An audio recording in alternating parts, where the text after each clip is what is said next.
বিরাট মোড় আসছে জি বাংলার ধারাবাহিক কোণে দেখা আলোয়।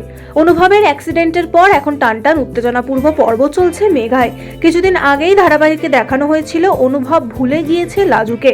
অপারেশনের পরে জ্ঞান ফেরে অনুভবের, আর তারপর সে একে একে বাড়ির সবাইকেই চিনতে পারে, এমনকি বনলতাকেও চিনতে পারে সে। কিন্তু লাজুকে দেখে চিনতে পারে না অনুভব, আউটসাইডার বলে তাড়িয়ে দেয় তাকে। তবে কি অ্যাক্সিডেন্টের পর স্মৃতি হারিয়ে গেল অনুভবের? লাজুকে একেবারেই ভুলে গেল সে, নাকি এভাবেই নিজেকে লাজুর থেকে দূরে সরিয়ে রাখতে চাইছে অনুভব? এসব প্রশ্ন এখন ঘুরপাক খাচ্ছে দর্শকের মনে। তখনই ধারাবাহিকে দেখানো হয় যে অনুভব সত্যিই গত কয়েক মাসে স্মৃতি হারিয়ে ফেলেছে। লাজুকে বারবার তাই অপমান করে দূরে সরিয়ে দিচ্ছে সে। এর মধ্যেই গল্পে আসছে নতুন চমক। ইতিমধ্যেই প্রকাশ্যে এসেছে ধারাবাহিকের নতুন প্রোমো।